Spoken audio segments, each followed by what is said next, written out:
Olá, meu querido, minha querida, que a graça e a paz do nosso Senhor e Salvador Jesus Cristo esteja na sua vida, na sua casa, na sua família. Sou o pastor Ricardo Kern e estou aí trazendo mais um estudo do canal Na Ponta do Altar. Se você ainda não é inscrito, se inscreva, deixe o seu comentário, o seu like, que isso é muito importante para o nosso canal.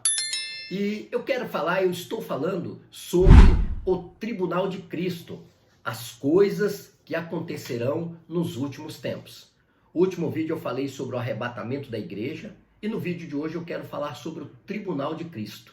Maravilha? Se prepara aí e bora lá para mais estudo do canal.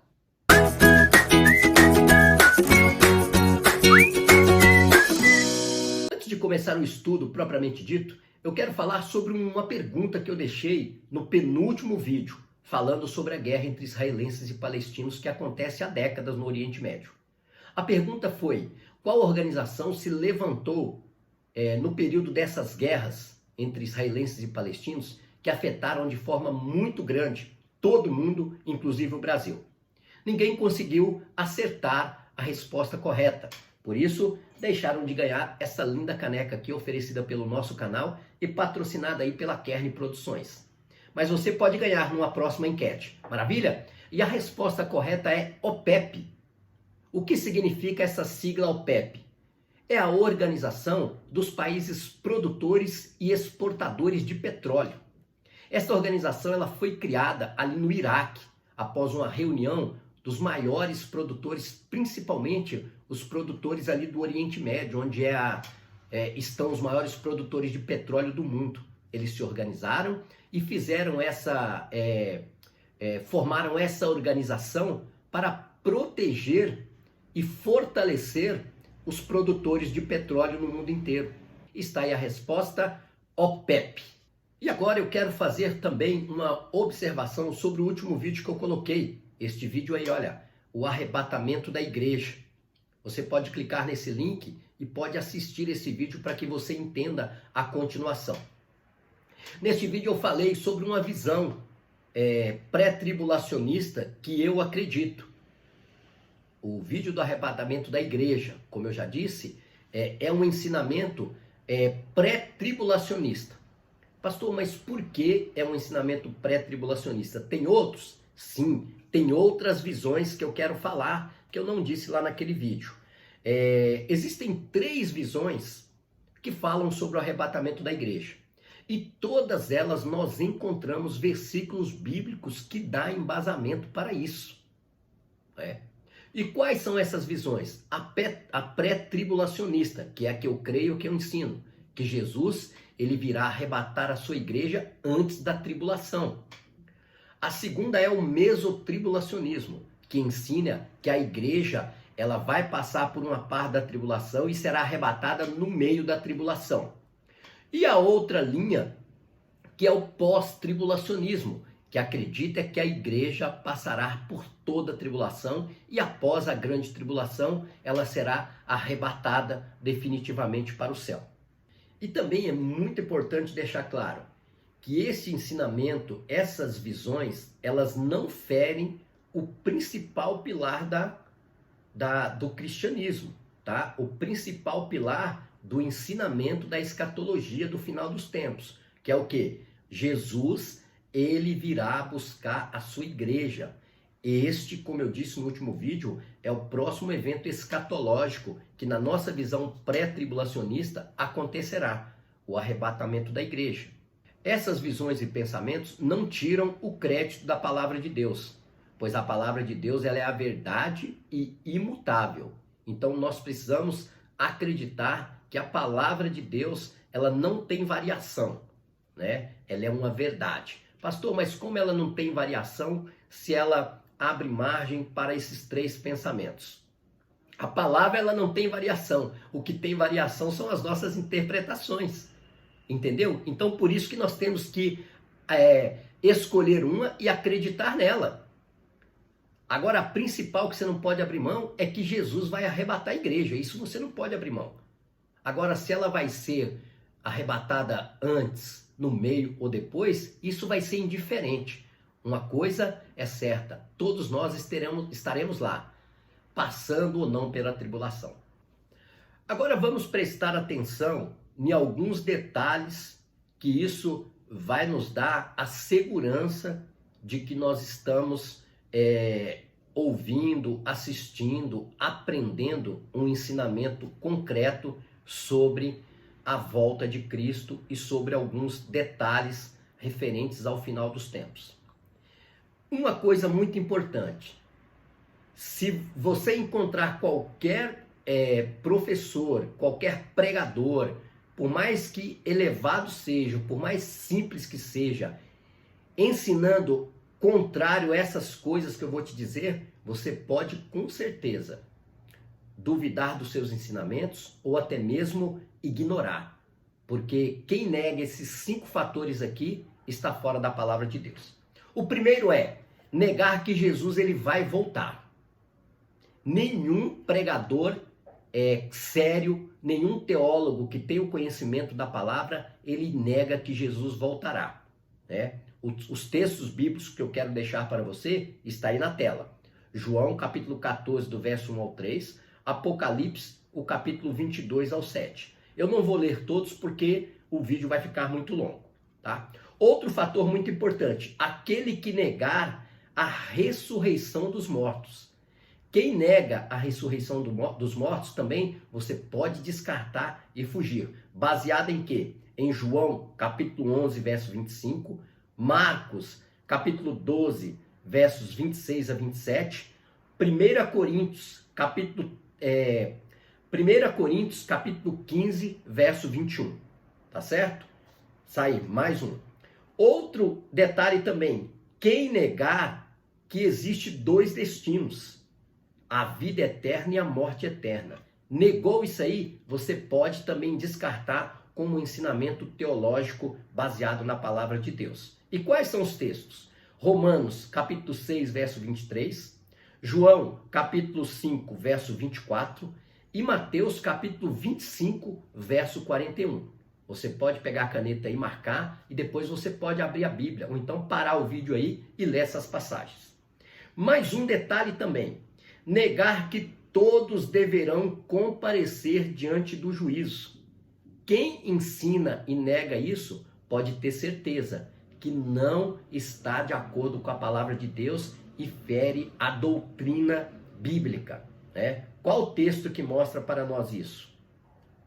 2 Coríntios capítulo 5, verso 10. Romanos capítulo 14, verso 11. Então todos deveremos comparecer diante do juízo, né? Ninguém pode negar isso. Se negar isso, você pode descartar como um ensinador sério da palavra de Deus, como um professor, um pregador sério. E o quinto e o último, né, que é um que é muito difundido e confunde muitas pessoas, é ensinar sobre a existência do purgatório, que é um lugar no além, onde você vai e lá você fica purgando os pecados. Isso não tem base bíblica para ser ensinado. Isto é uma tradição, não tem embasamento bíblico. Foi criado por uma determinada denominação cristã, mas isso não tem base bíblica. E para defender isso, eu falo lá em Lucas capítulo 16, do verso 19 ao 31, a parábola do rico e do Lázaro, a separação que há entre os dois.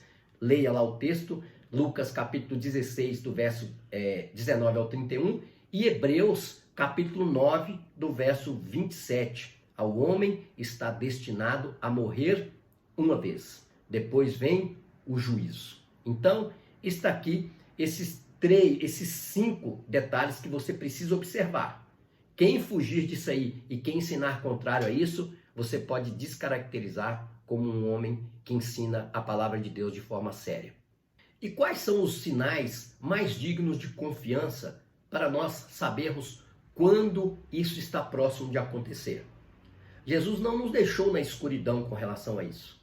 Ele não deixou a data, a hora, quando acontecer, mas ele deixou alguns sinais.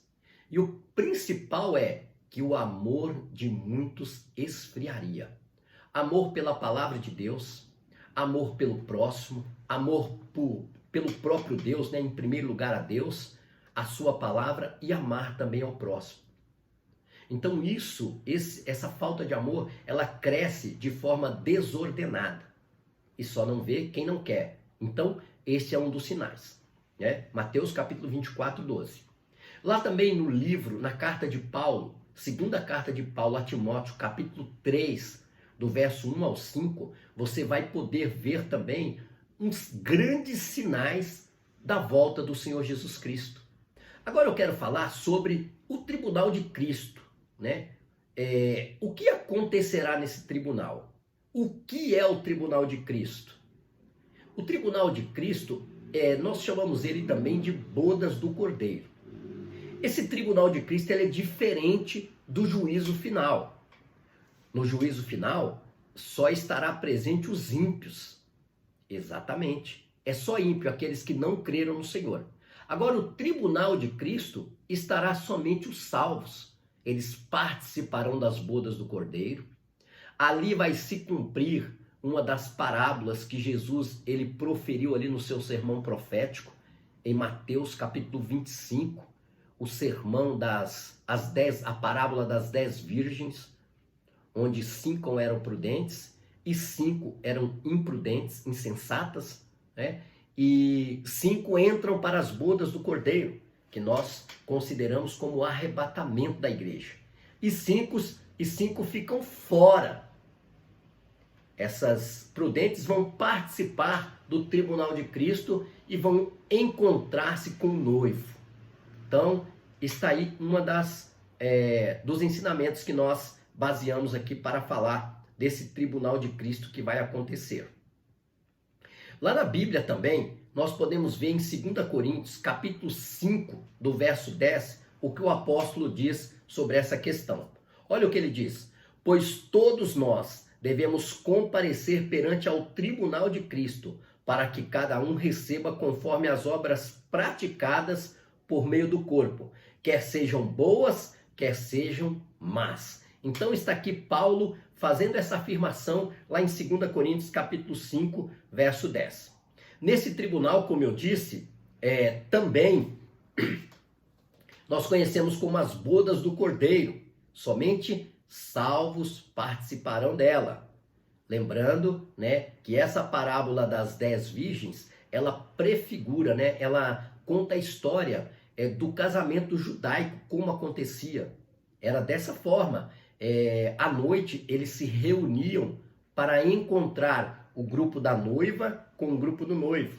Eles vinham e se encontravam e faziam uma grande festa. Mas cada uma devia estar com a sua lamparina acesa, ou seja, a sua candeia acesa, para poder, no final dessa festa, elas entrarem nas bodas, né? Só entrava quem estava com a sua candeia acesa. E 5 saíram para comprar. No momento que elas saíram para comprar, os convidados entraram para as bodas e o portão foi fechado.